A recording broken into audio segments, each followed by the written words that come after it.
अब हमारे बीच दोस्ती का रिश्ता भी नहीं रहा।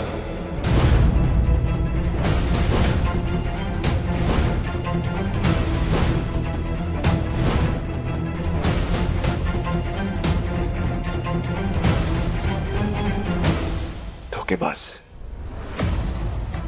अरे वेद, बात तो सुन वेद।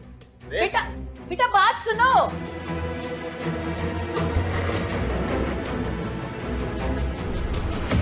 देखा माँ, जैसे पूजा के दिन ये क्या चल रहा है। लखन सुंदर, तुम दोनों दुकान जाकर के ना पूजा करो। मैं वेद से बात करती हूँ ना लखन। जाओ बेटा।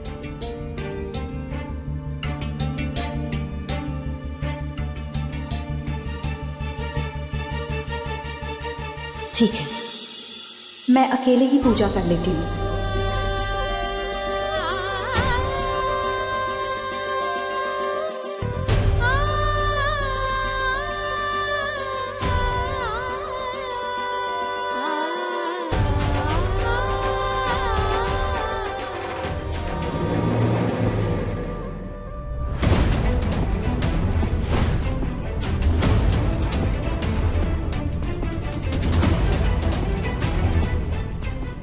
किस हक से पूजा कर रही हूँ इस घर में?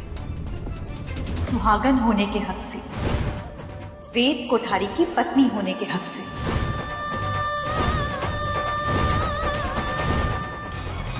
ये 9 दिनों का अखंड दिया जलाया है मैंने। आप सब देखिए, परसों नवरात्रि का तीसरा दिन है, जिस दिन देवी माँ के रूप माँ चंद्रघंटा की पूजा होती है। देवी माँ का वो रूप जो सुहागन के रूप का प्रतीक है। मैं आप सबसे वादा करती हूँ, उस दिन गरबा रात शुरू होने से पहले वेद जी मेरी मांग में सिंदूर भी भरेंगे और मेरे साथ आरती भी करेंगे।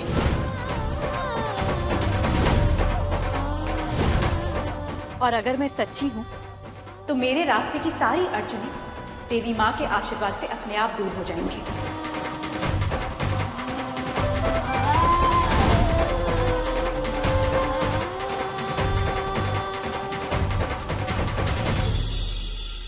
सुनू माँ, क्या सुनू?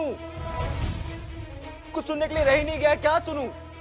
वेद देख बेटा, तुम दोनों पति पत्नी हो, एक डोर से बंधे हो।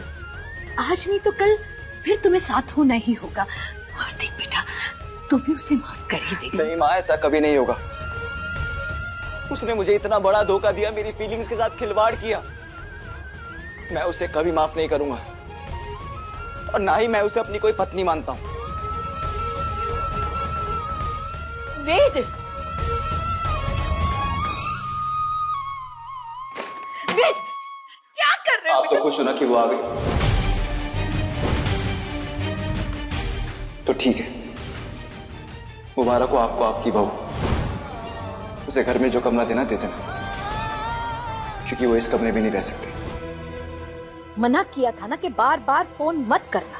नहीं करता मैडम साहब, लेकिन वो पायल का एक्सीडेंट हो गया है। क्या?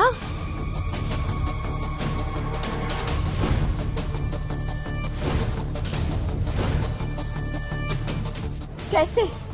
भागने की कोशिश कर रही थी, फिर से रोकने की कोशिश की तो उसका सर दीवार से टकरा गया। ज्यादा खून बहने के कारण छोरी कोमा में चली गई है।